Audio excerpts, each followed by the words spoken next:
नमस्कार दोस्तों, स्वागत है आपका अपने चैनल SMSS ग्लोबल पर। दोस्तों आज 24 नवंबर 2020 और 24 नवंबर के करंट अफेयर के जितने भी महत्वपूर्ण क्वेश्चन बनेंगे सारे हम इस वीडियो में जानेंगे। तो चलिए शुरू करते हैं आज के इस वीडियो को। पहला क्वेश्चन है, हाल ही में यूपी उत्तर प्रदेश में ग्रामीण पेयजल आपूर्ति परियोजना की आधारशिला किसने रखी? तो अभी प्रधानमंत्री नरेंद्र मोदी ने इसकी आधारशिला रखी। तो इस क्वेश्चन का सी ऑप्शन नरेंद्र मोदी सही है। 5,500 करोड़ रुपए की विंध्य जलापूर्ति योजना का शिलान्यास भी हुआ है। इस परियोजना के लिए सोनभद्र और मिर्जापुर जिलों के लाखों साथियों को और विशेष तौर पर माताओं, बहनों और बेटियों को बहुत बहुत बधाई का ये अवसर है। तो इसके अंतर्गत इन्होंने वीडियो कॉन्फ्रेंसिंग के जरिए उत्तर प्रदेश के मिर्जापुर और विंध्याचल क्षेत्र के जो है जिलों में आधारशिला रखी है। तो इस परियोजना से 2,995 गांवों के सभी ग्रामीण घरों में घरेलू नल जल कनेक्शन उपलब्ध कराए जाएंगे और जिससे करीब जो इन जिलों के लगभग आबादी है, लगभग ये 42 लाख आबादी को इसमें लाभ होगा। अब यहाँ उत्तर प्रदेश की बात हुई है तो उत्तर प्रदेश के मुख्यमंत्री हैं योगी आदित्यनाथ और राज्यपाल हैं आनंदीबेन पटेल। दोस्तों अगर आपको उत्तर प्रदेश से जुड़ी सीरीज अगर देखनी है और उससे जुड़े महत्वपूर्ण तथ्यों को जानना है तो हमारी जो उत्तर प्रदेश की जो सीरीज बनी हुई है आप उस पर विजिट कर सकते हैं। इसका लिंक आपको डिस्क्रिप्शन और ऊपर आई बटन पर मिल जाएगा। तो चलिए पहले इस वीडियो को कंप्लीट करते हैं। तो ये दूसरा क्वेश्चन है आज के करंट अफेयर का। तो ये है, हाल ही में किस देश की नौसेना के बेड़े में P-8I पनडुब्बी रोधी युद्धक विमान शामिल हुआ है? किस देश? तो भी भारत की नौसेना के बेड़े में ये पनडुब्बी रोधी युद्धक विमान शामिल हुआ। तो इस क्वेश्चन का ए ऑप्शन इंडिया सही है। तो इसके अंतर्गत भारतीय नौसेना को 2016 में हस्ताक्षरित 4 अतिरिक्त विमानों के लिए अमेरिका के साथ किए गए लगभग $1 बिलियन के सौदे तहत अपना ये नौवा बोइंग P-8I लंबी दूरी की समुद्री खोजी और ये एंटी पनडुब्बी युद्धक विमान ये प्राप्त हो गया है भारतीय नौसेना को। तो ये P-8I लंबी दूरी के पनडुब्बी रोधी युद्ध, सतह रोधी युद्ध, खुफिया निगरानी और व्यापक क्षेत्र के समर्थन और समुद्री अभियानों के समर्थन में खोजी तकनीकी से ये पूरी तरीके से लैस है। ठीक है, और इसके संचार और सेंसर शूट में रक्षा PSU और निजी निर्माताओं द्वारा विकसित जो स्वदेशी उपकरण हैं ये सारे इसमें शामिल हैं P-8I में। अगले क्वेश्चन पे आते हैं, हाल ही में किसने अपनी पहली डिजिटल ऐप आनंदा लॉन्च की? तो अभी LIC ने भी इस ऐप को लॉन्च किया। तो इस क्वेश्चन का बी ऑप्शन सही है। तो इसके अंतर्गत LIC यानी भारतीय जीवन बीमा निगम ने जीवन बीमा पॉलिसी करने के लिए जो एजेंट हैं तो एजेंटों के लिए एक डिजिटल एप्लीकेशन लॉन्च की है जिसका नाम है आनंदा। तो इसका पूरा नाम अगर देखा जाए तो इसका नाम है आत्मनिर्भर agent new business digital application. ठीक है, तो डिजिटल एप्लीकेशन एजेंट या सहयोगियों की मदद से पेपरलेस यानी बिना पेपर के तो पेपरलेस मॉड्यूल के माध्यम से जीवन बीमा पॉलिसी करने के लिए अनबोर्डिंग एक प्रक्रिया का एक साधन है। यानी किसी भी तरीका यानी जो भी काम होगा सारा पेपरलेस होगा।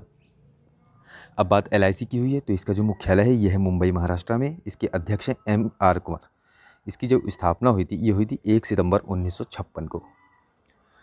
अगले क्वेश्चन पे आते हैं, हाल ही में किसकी अध्यक्षता में 15वां G20 शिखर सम्मेलन आयोजित किया गया? तो अभी हाल ही में सऊदी अरब ने इसकी अध्यक्षता की है। 15वां G20 शिखर सम्मेलन तो आयोजित हुआ है। तो इस क्वेश्चन का ए ऑप्शन सऊदी अरब सही है। तो इसके अंतर्गत सऊदी अरब के सुल्तान सलमान बिन अब्दुल अजीज अल सऊद ने कोविड-19 महामारी के कारण ये जो सम्मेलन की अध्यक्षता की है ये वीडियो कॉन्फ्रेंसिंग के माध्यम से की है और इसका जो विषय है ये है realizing the opportunities of the 21st century for all. तो G20 शिखर सम्मेलन का फोकस कोविड-19 से समावेशी, लचीला और स्थायी रिकवरी करना और जो नेता हैं तो नेताओं ने महामारी संबंधी तैयारियां और नौकरियों को बहाल करने के तरीकों और साधनों पर इसमें विचार विमर्श किया है। बात करें मोदी जी की तो प्रधानमंत्री नरेंद्र मोदी ने 19 सदस्य देशों, यूरोपीय संघ, अन्य आमंत्रित देश और अन्य अंतर्राष्ट्रीय संगठनों के संबंधित राष्ट्राध्यक्षों और शासनाध्यक्षों के साथ इसमें शिखर सम्मेलन में भाग लिया है। ठीक है, अच्छा, अभी आने वाली जो 16वीं जो G20 होगी सम्मेलन, तो इसकी जो अध्यक्षता होगी ये इटली करेगा। ये होगा भी 1 दिसंबर 2020 को, तो इसकी अध्यक्षता करेगा इटली। अगले क्वेश्चन पे आते हैं। किस सागर में दूसरा त्रिपक्षीय समुद्री अभ्यास सेटमैक्स 20 आयोजित किया गया? तो अभी अंडमान सागर में सेटमैक्स 20 आयोजित किया गया। तो इस क्वेश्चन का बी ऑप्शन सही है। तो भारत, सिंगापुर और थाईलैंड ये त्रिपक्षीय समुद्री अभ्यास है। कौन कौन है इसमें? भारत, सिंगापुर और थाईलैंड। तो ये समुद्री अभ्यास जो है इसका दूसरा संस्करण अंडमान सागर में आयोजित किया जा रहा है। तो अभ्यास के 2020 संस्करण की मेजबानी रिपब्लिक ऑफ सिंगापुर नेवी यानी RSN द्वारा की जा रही है। ठीक है। और भारतीय नौसेना यानी IN जहाज़ों सहित स्वदेश निर्मित ASW कॉर्वेट कमोड और मिसाइल कॉर्वेट करमुक ने अभ्यास में भाग ली है। तो ये मिसाइलें हैं।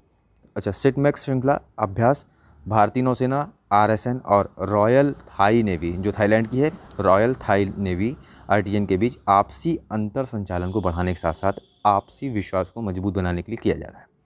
ठीक है।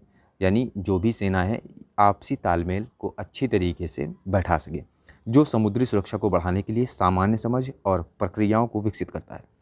अच्छा, इसका जो पहला संस्करण हुआ था यानी सेटमैक्स का जो पहला संस्करण ये 2019 में पोर्ट ब्लेयर में भारतीय नौसेना द्वारा होस्ट किया गया था 2019 में। ठीक, अब यहाँ बात हुई है थाईलैंड की, हुई है सिंगापुर की हुई है। तो थाईलैंड के जो प्रधानमंत्री हैं ये है प्रयात चान ओचा और थाईलैंड की राजधानी है बैंकॉक। थाईलैंड की मुद्रा है थाई बाहट। सिंगापुर की बात करें तो सिंगापुर की मुद्रा है सिंगापुर डॉलर। सिंगापुर की राजधानी सिंगापुर है। सिंगापुर के प्रधानमंत्री हैं ली हिसन लुंग। अगले क्वेश्चन पे आते हैं।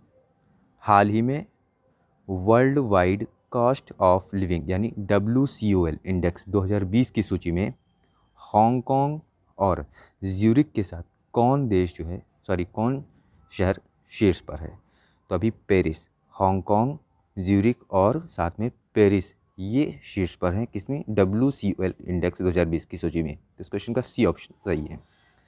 तो IEU यानी द इकोनॉमिस्ट इंटेलिजेंस यूनिट ने साल 2020 के दुनिया के सबसे महंगे शहरों की सूची जारी की है जिसका नाम है WCOL यानी world wide cost of living.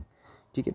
अच्छा, ये तो सबसे महंगे की बात हो गई। अगर सस्ते में बात करें तो दमिश्क, ताशकेंट, लुसाका इस सूची में सबसे सस्ते शहरों के रूप में अंतिम 3 स्थान पर हैं। ठीक है।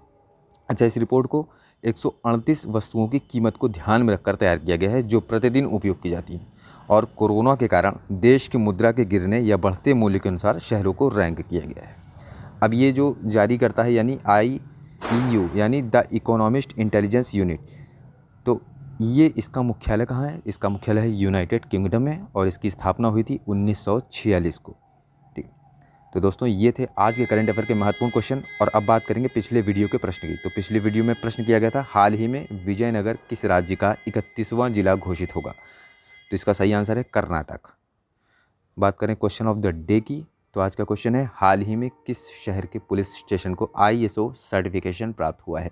तो ये 4 ऑप्शन आपके हैं। इसका आंसर आप नीचे कमेंट बॉक्स में बता सकते हैं। दोस्तों जुड़े रहिए हमारे साथ डेली करंट अफेयर्स के लिए। और हाँ, चैनल को सब्सक्राइब करना, लाइक करना और ज़्यादा से ज़्यादा शेयर करना बिल्कुल भी मत भूलिएगा। धन्यवाद।